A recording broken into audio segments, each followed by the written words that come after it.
अध्याय 2। माँ का देहांत और अलौकिक तावीज़। मेरी माँ की सबसे बड़ी इच्छा मेरे बड़े भाई के विवाह की थी। आहा, जब मैं अनंत की पत्नी का मुख देखूंगी तब मुझे इस धरती पर ही स्वर्ग मिल जाएगा। इन शब्दों में माँ को अपने वंश को आगे चलाने की प्रबल भारतीय भावना व्यक्त करते मैं प्राय सुनता था। अनंत की सगाई के समय मैं लगभग 11 वर्ष का था। माँ कोलकाता में अत्यंत उल्लास से विवाह की तैयारियों में जुटी हुई थी। केवल पिताजी और मैं ही उत्तरी भारत में स्थित बरेली में अपने घर में रह रहे थे, जहाँ लाहौर में 2 वर्ष रहने के बाद पिताजी का स्थानांतरण हो गया था। इसके पूर्व मैं अपनी 2 बड़ी बहनों रमा और उमा के विवाहों का ठाट-बाट देख चुका था, परंतु घर में सबसे बड़ा पुत्र होने के नाते अनंत के विवाह की तैयारियां तो और भी बड़े स्तर पर हो रही थी। माँ प्रतिदिन दूर दूर से कोलकाता पहुँचते सगे संबंधियों की आवभक्त करने में व्यस्त थी। माँ ने 50 एमहर्स्ट स्ट्रीट में लिए गए एक नए विशाल घर में उन सबके आराम पूर्वक ठहरने की व्यवस्था की थी। सारी तैयारियां हो चुकी थी। विवाह भोज के लिए नानाविध व्यंजन, बारात के साथ अनंत को ले जाने के लिए पालकी, रंग बिरंगी बत्तियों की कतारें, गत्ते के विशालकाय हाथी और ऊँट, अंग्रेजी, स्कॉटिश और हिंदुस्तानी बैंड बाजे, पेशेवर गायक तथा नर्तक, विवाह विधि संपन्न कराने के लिए पंडित, पुरोहित, सब कुछ तैयार था। मंगलोत्सव के उत्साह से भरे हुए पिताजी और मैं समय पर विवाह के लिए पहुंचने का विचार कर रहे थे, परंतु इस शुभ दिन से थोड़े ही दिन पहले मैंने एक अमंगल सूचक दृश्य ध्यान से देखा। यह बरेली में अर्धरात्रि के समय का था। मैं पिताजी के साथ अपने बंगले के बरामदे में सोया हुआ था। पलंग पर लगी मच्छरदानी की विचित्र फड़फड़ाहट सी ध्वनि से मेरी नींद खुल गई। पतली मच्छरदानी के पर्दे खुल गए और मुझे अपनी प्रिय माँ दिखाई दी। अपने पिताजी को जगाओ। माँ की आवाज़ केवल एक फुसफुसाहट की तरह लगी। आज ही भोर को 4 बजे यहाँ से चलने वाली पहली गाड़ी पकड़ो और यदि मुझे देखना चाहते हो तो जल्दी करो। इसके बाद वह छाया मूर्ति अदृश्य हो गई। पिताजी, पिताजी, माँ प्राण त्याग रही है। मेरे आर्त स्वर में व्याप्त व्याकुलता ने उन्हें तत्क्षण जगा दिया। सुबकते हुए मैंने उन्हें सारी घटना सुना दी। अपने स्वभाव के अनुसार इस स्थिति को अस्वीकार करते हुए उन्होंने मुझसे कहा, चिंता की कोई बात नहीं, यह तुम्हारे मन का भ्रम मात्र है। तुम्हारी माँ बिल्कुल ठीक है। यदि कोई दुखद समाचार मिल ही गया तो हम लोग कल चल पड़ेंगे। यदि आप अभी तुरंत नहीं चले तो मैं अपने आप को कभी क्षमा नहीं कर पाऊंगा। तीव्र व्यथा के साथ मेरे मुंह से ये शब्द निकल पड़े, और ना ही मैं आपको कभी क्षमा करूंगा। विषादपूर्ण प्रातःकाल स्पष्ट संदेश लेकर आया। माँ गंभीर रूप से अस्वस्थ, विवाह स्थगित, तुरंत आइए। पिताजी और मैं हत बुद्धि होकर निकल पड़े। रास्ते में जहाँ गाड़ी बदलनी पड़ती थी वहाँ मेरे एक चाचा हम लोगों से मिले। आकार में बड़ी बड़ी होती जाती एक रेलगाड़ी वज्र गर्जन के साथ हमारी ओर आ रही थी। आंतरिक क्षुब्धता के कारण अपने आप को गाड़ी के आगे झोंक देने का निश्चय अचानक मेरे मन में उठा। मुझे लगा कि माँ की छत्र छाया से वंचित हो जाने के बाद अब अचानक पूर्णतः उजड़ गए इस संसार को सहने की क्षमता मुझ में नहीं है। संसार को सहने की क्षमता मुझ में नहीं है। मैं माँ से इस संसार में सबसे प्रिय मित्र के रूप में प्यार करता था। उनके सांत्वनादायक काले नयन बचपन की छोटी छोटी व्यथा वेदनाओं के समय मेरा एकमात्र आश्रय थे। क्या माँ अभी तक जीवित है? चाचा से एक अंतिम प्रश्न करने के लिए मैं रुक गया। चाचा को मेरे चेहरे पर छाई अधीरता को भांप लेने में तनिक भी देर नहीं लगी। निसंशय वे जीवित हैं, पर मुझे उन पर थोड़ा भी विश्वास नहीं हुआ। हम कोलकाता के घर पहुंचे तो हमें मृत्यु के अचेतन कर देने वाले रहस्य का सामना करना पड़ा। मैं मृत प्राय सा होकर गिर पड़ा।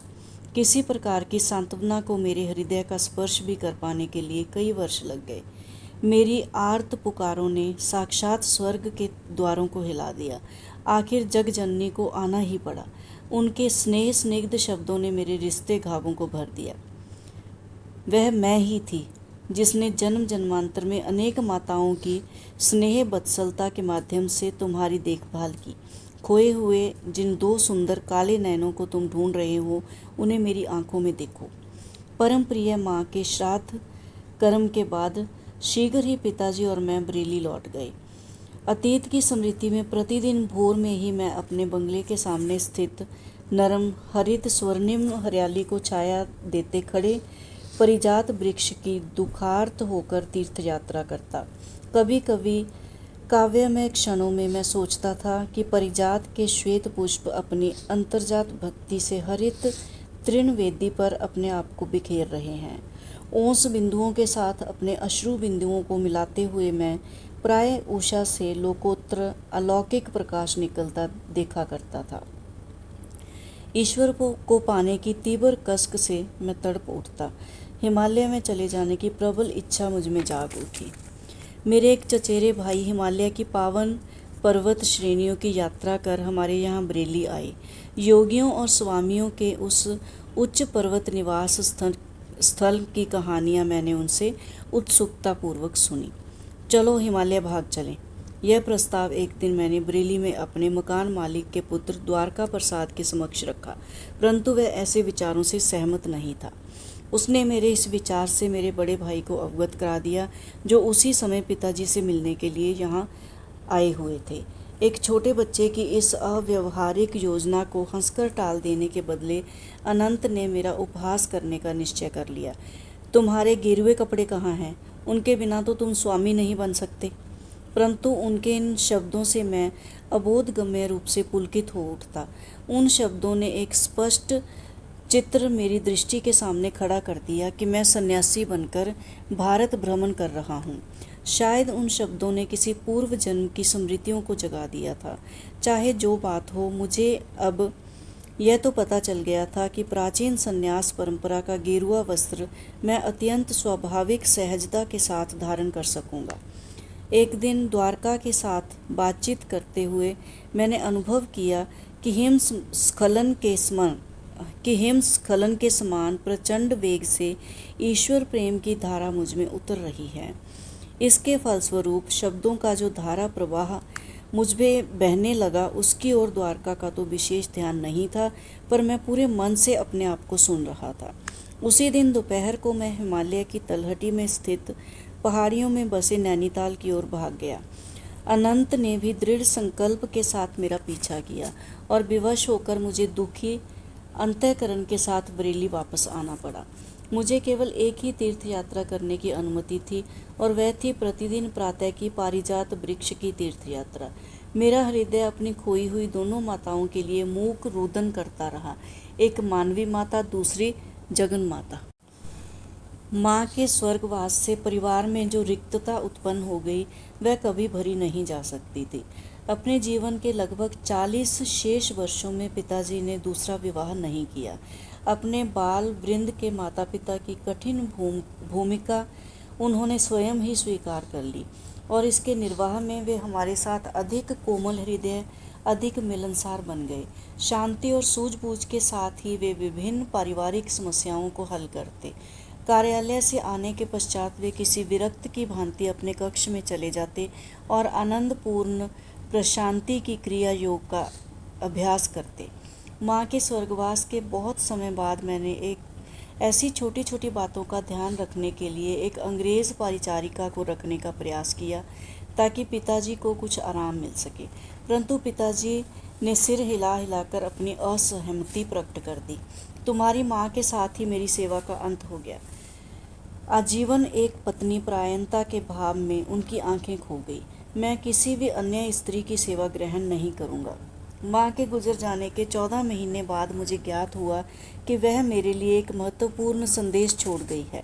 उनके अंतिम समय अनंत दा उनके पास उपस्थित थे और उन्होंने उनके शब्दों को लिख लिया था।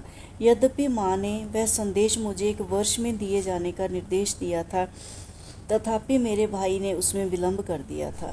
उन्हें शीघ्र ही माँ द्वारा उनके लिए पसंद की हुई कन्या से विवाह करने के लिए बरेली से कोलकाता प्रस्थान करना था। एक दिन संध्या को उन्होंने मुझे अपने पास बुलाया। मुकुंद, तुम्हें यह विलक्षण समाचार देने में मैं आनाकानी करता रहा। उसके स्वर में विवशतापूर्ण समर्पण था। मुझे भय था कि इससे तुम्हारी गृह त्याग की इच्छा और भड़क उठेगी, परंतु तुम जैसे भी अभी प्रबल प्रेम, ईश्वर प्रेम से ओतप्रोत हो। अभी हाल ही में जब मैं तुम्हें हिमालय जाते हुए रास्ते में पकड़ लाया था, तभी मैंने एक निश्चय संकल्प कर लिया। मुझे किसी भी परिस्थिति में अब अपना पवित्र वचन निभाने में देर नहीं करनी चाहिए। मेरे भाई ने मुझे एक छोटी सी डिबिया दी और माँ का संदेश मुझे सुनाया। माँ ने कहा था, मेरे प्रिय पुत्र मुकुंद, मेरे ये शब्द तुम्हारे लिए मेरा अंतिम आशीर्वाद हैं। अब वह समय आ गया है जब मुझे तुम्हारे जन्म के पश्चात घटी अलौकिक घटनाओं से तुम्हें अवगत करा देना चाहिए। जब तुम मेरी गोद में एक नन्हे से शिशु मात्र थे, तभी मुझे तुम्हारे निहित मार्ग का पता चल गया था। मैं तब तुम्हें वाराणसी में अपने गुरु के घर ले गई थी। वहाँ शिष्यों की भीड़ की ओट में लगभग छिपे हुए मैं ध्यानस्थ लहरी महाशय को कठिनता से देख पा रही थी। तुम्हें थपकियां देते देते मैं मन ही मन प्रार्थना करती जा रही थी कि गुरुदेव को वहाँ हमारी उपस्थिति का ज्ञान हो जाए और वे तुम्हें आशीर्वाद दें। जब मेरी मूक भक्तिपूर्ण प्रार्थना तीव्र हो गई, तब उन्होंने आंखें खोली और मुझे पास आने का इशारा किया। सभी लोगों ने मुझे रास्ता दिया। मैंने जाकर उन परम पवित्र चरण कमलों में अपना सिर रख दिया। लहरी महाशय ने तुम्हें अपनी गोद में ले लिया और आध्यात्मिक दीक्षा के रूप में तुम्हारे ललाट पर अपना हाथ रखा। छोटी माँ, तुम्हारा पुत्र एक योगी होगा। एक आध्यात्मिक इंजन बनकर वह अनेक आत्माओं को ईश्वर के साम्राज्य में ले जाएगा। सर्वज्ञ गुरुदेव ने मेरी गुप्त प्रार्थना स्वीकार कर ली। यह देखकर मेरा हृदय आनंद से नाच उठा। तुम्हारे जन्म के कुछ पहले उन्होंने मुझे बताया था कि तुम उनके ही मार्ग पर चलोगे। मेरे पुत्र, बाद में तुम्हें जब अद्भुत आलोक के दर्शन का पता भी मुझे और तुम्हारी बड़ी बहन रमा को चल गया था, क्योंकि हम दोनों उस वक्त साथ के कमरे में तुम्हें अपनी शैया पर निश्चल बैठा देख रही थी। तुम्हारे छोटे से मुखमंडल पर तेज प्रकट हुआ था। जब तुम भगवान को खोजने के लिए हिमालय में जाने की बात कह रहे थे, तब तुम्हारी आवाज़ में अत्यंत दृढ़ निश्चय ध्वनित हो रहा था। इन सब माध्यमों से मेरे पुत्र, मैं समझ गई थी कि तुम्हारा मार्ग सांसारिक महत्वाकांक्षाओं से दूर है। मेरे जीवन की एक अद्वितीय घटना ने तो इस पर निश्चितता की मोहर लगा दी। वही घटना आज मुझे मृत्युशैया से यह संदेश तुम्हें देने के लिए विवश कर रही है। यह घटना है पंजाब में एक साधु के दर्शन की। जब हमारा परिवार लाहौर में रहता था, तब एक दिन प्रातःकाल नौकर मेरे कमरे में आया। मालकिन, एक अजीब साधु द्वार पर आया है, कहता है कि उसे मुकुंद की माँ से ही मिलना है। इन सीधे सरल शब्दों से मेरे भीतर कोई तार झंकृत हो उठा। मैं तुरंत साधु से मिलने के लिए बाहर गई। उनके चरणों में प्रणाम करते समय मैं समझ गई कि मेरे सामने कोई सच्चा सिद्ध पुरुष खड़ा है। उन्होंने कहा, माता, महान गुरुजन तुम्हें यह बात बता देना चाहते हैं कि इस पृथ्वी पर तुम्हारा वास अब अधिक दिन नहीं रहेगा। तुम्हारी अगली बीमारी तुम्हारे लिए अंतिम सिद्ध होगी। इसके पश्चात थोड़ी देर वे मौन रहे। उस मौन के दौरान मैंने कोई भय या संकट नहीं, बल्कि महान शांति अनुभव की।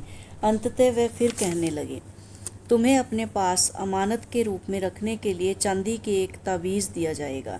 वह आज मैं तुम्हें नहीं दूंगा। मेरे कथन को सत्य प्रमाणित करने के लिए कल जब तुम ध्यान कर रही होगी, तब वह तुम्हारे हाथों में मूर्त रूप धारण करेगा। जब तुम्हारी मृत्यु की घड़ी निकट आएगी, तब तुम्हें वह तावीज़ अपने बड़े बेटे अनंत को देकर उसे बताना होगा कि 1 वर्ष तक वह उस तावीज़ को अपने पास रखे और तत्पश्चात उसे तुम्हारे द्वितीय पुत्र को दे। महापुरुषों से प्राप्त उस तावीज़ के मर्म को मुकुंद समझ लेगा। उसे वह तावीज़ तब मिलना चाहिए जब वह सारी संसारिक आशा आकांक्षाओं का परित्याग कर प्राणपण से ईश्वर की खोज करने के लिए प्रस्तुत हो रहा हो।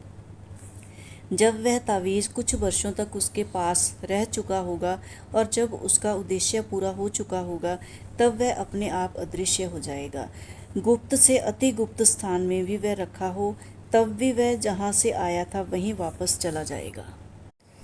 मैंने उस साधु को भिक्षा अर्पण कर परम भक्ति भाव से नमन किया।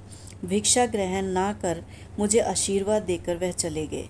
अगले दिन संध्या को जब मैं हाथ जोड़कर ध्यान में बैठी थी, तब चांदी का एक तावीज़ मेरी हथेलियों के बीच में प्रकट हो गया, जैसा साधु ने कहा था।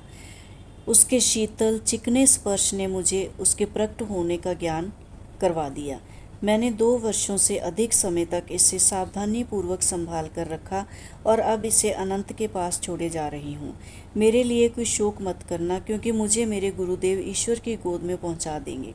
अच्छा मेरे बच्चे, अब मैं चलती हूँ। जगन माता तेरी रक्षा करेंगी। तवीज़ मेरे हाथ में आते ही ज्ञान का उज्जवल प्रकाश मुझ पर छा गया। अनेक सुप्त स्मृतियाँ जागृत हो उठीं। तवीज़ गोल दिखने में कुछ विचित्र सा और प्राचीन लगता था। उस पर संस्कृत के अक्षर खुदे हुए थे। मैं समझ गया कि इस जन्म के जीवन पथ पर भी अदृश्य रूप से मेरा मार्गदर्शन करने वाले मेरे पूर्व जन्मों के गुरुओं ने इसे भेजा था। इसका एक और अधिक गहन अभिप्राय भी था, परंतु तवीज़ के भीतरी रहस्य का भेद खोल देना उचित नहीं रहेगा। मेरे जीवन की अत्यंत दुखद घटनाओं के बीच वह तावीज़ अंततः किस प्रकार अदृश्य हो गया और इसका अदृश्य होना किस प्रकार मेरे लिए गुरु लाभ का सूचक सिद्ध हुआ, इसका वर्णन इस प्रकरण में करने की आवश्यकता नहीं।